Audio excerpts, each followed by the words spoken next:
नमस्कार। India debate में आप सबका स्वागत है। मैं हूं आशुतोष पाठक।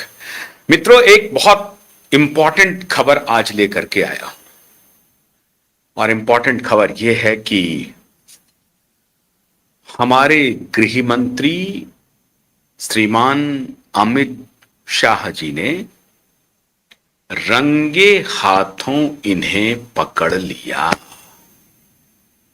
अब ये बिलबिला रहे हैं।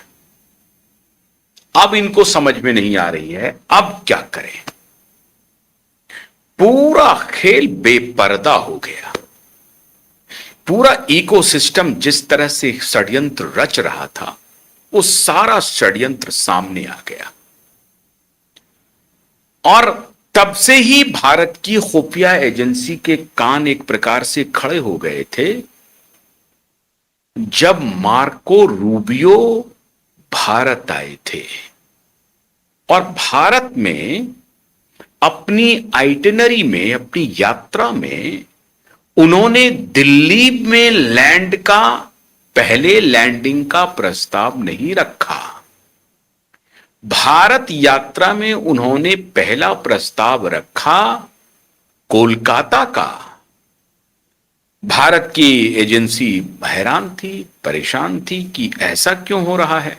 कोई बात नहीं है, उनकी इच्छा है, वो जाना चाहते हैं। सेंटहुड मिला है मदर टेरेसा को, मतलब क्रिश्चियनिटी में ऑलमोस्ट भगवान के दर्जा के रूप में मदर टेरेसा को माना गया है, मतलब एक अवतार के रूप में माना गया है मदर टेरेसा को। कोई आपत्ति नहीं है, सबको मानने का हक है, सबको धार्मिक स्वतंत्रता।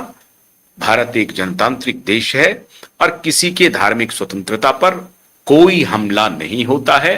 ये जो अपीजमेंट वाले लोग हैं, ये अपीज करके तुष्टिकरण, उसको हिंदी में कहते हैं, तुष्टिकरण करके उनकी आग को हवा देते रहते हैं, चिंगारी फैलाते रहते हैं चारों तरफ कि देखो तुम्हारे खिलाफ अन्याय हो रहा है। भारत का इतिहास आज तक का ऐसा नहीं है। हजारों वर्षों के इतिहास में भारत के ऊपर हमले हुए, शासन किया, गुलाम बनाया, फिर भी भारत ने उनके साथ कोई भेदभाव पूर्ण व्यवहार नहीं किया। ये भारत की मिट्टी में है, भारत की आबो हवा में है और इसीलिए कॉन्स्टिट्यूएंट असेंबली में सेक्युलर शब्द के ऊपर थ्रेडबेयर डिस्कशंस हुए और अंततः भारत की संविधान सभा ने स्वीकार किया कि सेक्युलर शब्द को मेंशन करने का मतलब है कि हम खुद के ऊपर संदेह करते हैं, हम अपनी भावना के ऊपर संदेह करते हैं, हम संपूर्ण सेक्युलर हैं। क्यों? क्योंकि सर्वे भवन्तु सुखिना सर्वे सन्तु निरामया और लोका समस्ता सुखिनो भवन्तु हमारा आर्ष वाक्य है, हमारी फिलॉसफी है, हमारा दर्शन है। और जो चाइनीज दर्शन है, let the 1000 flowers blossom together, उसी के आसपास है। अब ये और बात है कि चाइनीज इसमें यकीन नहीं करते हैं, उनका 1000 फ्लावर्स ब्लॉसम टुगेदर हो नहीं पाता है। एक ही फ्लावर चल रहा है और जबरदस्ती कह रहे हैं कि यही फूल खिलेगा। तो हमारी वो फिलॉसफी नहीं है, हमारा वो दर्शन नहीं है। इसलिए कॉन्स्टिट्यूएंट असेंबली ने बहुत सोच समझ करके थ्रेडबेयर डिस्कशन के बाद इस शब्द को संविधान में उद्धृत नहीं किया, लेकिन छद्म से, छल से, धोखे से, जब पूरे देश में इमरजेंसी लगी थी, तब धोखे से इस सेकुलर शब्द को इंसर्ट किया गया। क्यों? क्योंकि शंका पैदा करनी थी। उसके कान में सार्वजनिक रूप से, एक होता है कानाफूसी करना, एक होता है सार्वजनिक रूप से कानाफूसी करना, मतलब उस विशेष बिरादरी के कान में कहा गया कि तुम अल्पमत में हो, तुम अल्पसंख्यक हो, तुम्हारे खिलाफ भारत में कुछ भी हो सकता है, तो हम तुम्हारे प्रोटेक्शन के लिए इस शब्द को इंसर्ट कर रहे हैं। और इसीलिए सोशलिस्ट और सेकुलर, इन दोनों शब्द का इंसर्शन हुआ, इन सबको शामिल किया गया। तब जबकि पूरे देश में इमरजेंसी लगी हुई है, सदन ने कोई बहस नहीं किया, लोकसभा या राज्यसभा में इस पर कोई बहस नहीं हुई। जब अमेंडमेंट हो गया, उसके बाद यह डाल दिया गया, कोई उसके बाद फिर बहस, उसके बाद 80 में सरकार ही आ गई इनकी। 77 में जब गई तब इस पर विचार विमर्श नहीं हो पाया और इस तरह का माहौल बना दिया कि भाई अब इसको जो इस शब्द को छेड़ेगा वो वोट बैंक उसका खत्म हो जाएगा।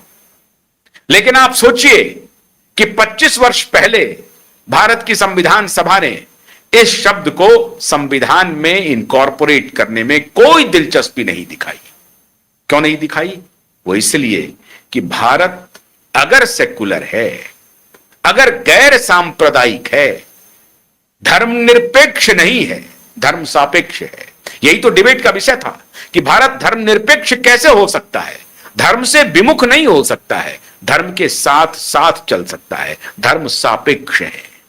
और इसीलिए सेक्युलरिज्म का जो डेफिनेशन है धर्म निरपेक्षता नहीं, वो पंथ निरपेक्षता है, संप्रदाय निरपेक्षता है, धर्म नहीं। धर्म की परिभाषा तो बिल्कुल विस्तृत है, इस पर मैं कई बार बोल चुका हूं। तो धर्म की परिभाषा के बियॉन्ड जाने की जरूरत नहीं है, धर्म की परिभाषा के साथ साथ जाने की जरूरत है।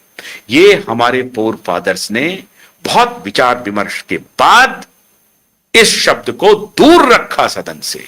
लेकिन जिसके मन में पाप था, जिसके मन में द्वेष था, जिसके मन में झूठ था, मक्कारी थी, उन्होंने गलत तरीके से इस शब्द को संविधान में उद्धृत करवाया और वहां से डिवीजन को हवा दी और फिर डिवाइड करना शुरू किया। उसका नतीजा यह है, इसका रेफरेंस मैं क्यों दे रहा हूं? रेफरेंस इसलिए दे रहा हूं कि मार्को रूबियो की यह हैसियत नहीं होती कि वो भारत की यात्रा करे और दिल्ली में उतरने के बजाय कोलकाता उतर जाए और कोलकाता में उतर के चले जाए। इसलिए हुआ। अगर भारत ऑर्थोडॉक्स होता, अगर भारत कट्टर होता ना, तो उनकी हैसियत नहीं होती कि वो वहां उतर जाते, वो दिल्ली में उतरते। लेकिन भारत एक लिबरल, एक संप्रदाय में बंधा हुआ देश नहीं है, सारे संप्रदायों को साथ लेकर चलने वाला देश है। इसलिए मार्को रूबियो की हिम्मत भी और कोलकाता उतर के मदर टेरेसा के आश्रम में गए। खैर, वहीं से भारत के खुफिया एजेंसी के कान खड़े हो गए थे। आप हैरान हो जाएंगे जब रंगे हाथों हमारे गृह मंत्रालय ने और हमारे खासतौर से गृह मंत्री ने इन सबकी करतूतों को पकड़ा। कैसे पकड़ा? भारत के मीडिया हाउस को कोई जानकारी नहीं, भारत के कहीं किसी पर कोई जानकारी नहीं थी कि फॉरेन कंट्रीब्यूशन विधेयक भारत सरकार लाने वाली है। तो फिर यह लीक कैसे हो गई? 7 मई को अमेरिका में एक विशेष बैठक होती है और क्रिस स्मिथ जैसे एक कांग्रेस लीडर उस बैठक को प्रेजाइड करते हैं। उनकी अध्यक्षता में बैठक होती है और 15 और 16 मई को दिपके, अभिजीत दिपके प्रकाश में आ जाते हैं। फिर कॉकरोच पार्टी की घोषणा होती है। फिर 20-22 मिलियन फॉलोअर हो जाते हैं और वो सारे के सारे फॉलोअर भारत के नहीं हैं। ऐसे ऐसे देश के फॉलोअर हैं जिसका कोई लेना देना नहीं। पैसे की बरसात होती है, दिया जाता है पैसे कि नंगा नाच करो, जाकर के बहाना बनाओ नीट का या कोई बहाना बनाओ। एफसीआरए का बहाना तो चलेगा नहीं, तो कोई बहाना बनाओ। बहाना बनाया गया